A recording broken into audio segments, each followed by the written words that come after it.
तुम्हारे साथ जिंदगी गुजारना चाहता हूँ। अज़लान मुझसे शादी करना चाहता है।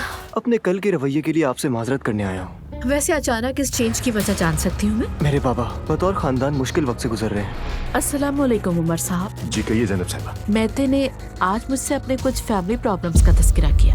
मैंने तुम्हारी माँ से बात की, उसे बताया कि एक लड़का तुम्हारा दोस्त है। खुश आमदीद।